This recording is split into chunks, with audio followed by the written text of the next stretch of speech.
I don't know why the rest of them aren't taking the game on like that. Well, can I give you a comparison? And I've watched them the last 2 weeks. They won one and they should have won on the weekend. It's Carlton. Have a look at the way Carlton are moving the ball. I look at this and I think to myself, that's the Blue Tsunami. And this is a side that hasn't got the same midfield. You read out the names of the midfield. Their midfield, they've got one superstar in there and they've got some young aspiring players. Sam Walsh is potentially going to be an A-grader, but they are getting it into the same tall, three-pronged tall forward line, but they're getting it in with speed and they're actually keeping it in there. Well, to your point, Gaz, has David Teague now got Carlton playing a way that actually suits the personnel he has at his disposal? Well, that is the whole...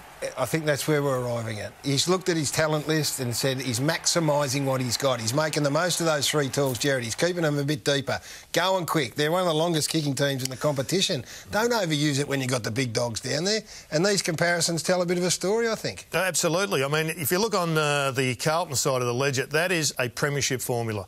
Those 4-pointers are common to premiership sides, 12 of the last 13. On the right-hand side, that's not anything at this stage. That's a side reflective of their position, and that's 13th on the ladder. And they're doing it both ways, the Blues, by the way. So they're scoring from the back half and they're scoring from the front half. They're really well-rounded. One of the issues, you see those two teams getting compared against, Carlton and GWS. Wouldn't GWS be sitting back thinking, geez, Mark Pitnet, no one wanted him.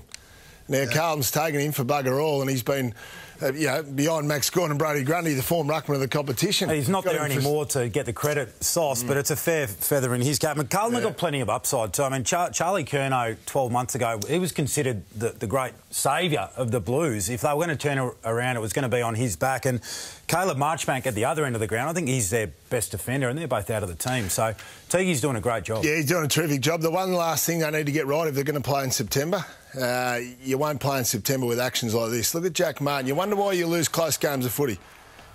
If Jack Martin's life depended on him, he could have pushed Sam Mays out of bounds. Have a look at that. That is a poor effort. Yeah. That's with 3 seconds to go in the game.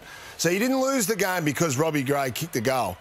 You lost the game because of desperate or not desperate acts late in the game. And that's the difference between average teams and good teams, Jared. And there was a guarding the mark of Mackay earlier in that passage of play that would have prevented the ball getting down to that forward line. And we're not forgetting Port Adelaide supporters who are sitting at home going, oh, yeah, what about us? They were just superb, and Big Charlie continues to... We've celebrated Charlie a lot on the program, but the Blues is a great measuring tool for a GWS side. And if we sat here pre-season and said we're talking in round 8 about the Giants having to play more like Carlton to get success, you would have thought we're crazy. Indeed. North Melbourne take on the Blues on the weekend.